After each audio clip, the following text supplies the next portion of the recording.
पालकमंत्र्यांची नियुक्ती असेल किंवा खातेवाटप असेल, सरकारमध्ये सोबत असूनही भाजप आणि शिवसेनेत सुप्त संघर्ष सुरू असल्याचं सांगितलं जात आहे. महापालिका निवडणूक तोंडावर असतानाच आता भाजपने ठाण्यामध्ये शिंदेंच्या शिवसेनेला मोठा राजकीय धक्का दिला आहे.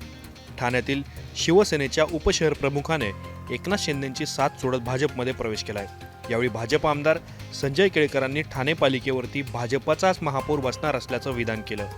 त्यासाठी वेळ पडली तर भाजप एकटी लढायलाही तयार असल्याचं सांगत केळकरांनी एकनाथ शिंदेंना डिवचलंय. त्यामुळे आता एकनाथ शिंदेंना त्यांच्याच ठाण्यात घेरण्यासाठी भाजपने आखलेल्या मास्टर प्लॅनची राजकीय वर्तुळात जोरदार चर्चा सुरू झाली आहे.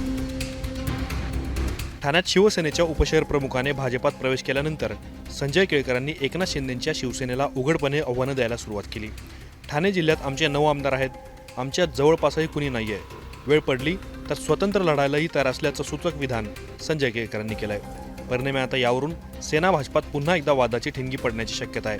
पालिका निवडणुकीमध्ये महायुती एकत्र लढणार असल्याचं मुख्यमंत्री देवेंद्र फडणवीस आणि उपमुख्यमंत्री एकनाथ शिंदे यांनी अनेकदा स्पष्ट केलं आहे. अशावेळी गणेश नाईकांचा ठाण्यातील जनता दरबार आणि संजय केळकरांची स्वतंत्र लढण्याची भाषा यामुळे एकनाथ शिंदेंची डोकेदुखी वाढली आहे.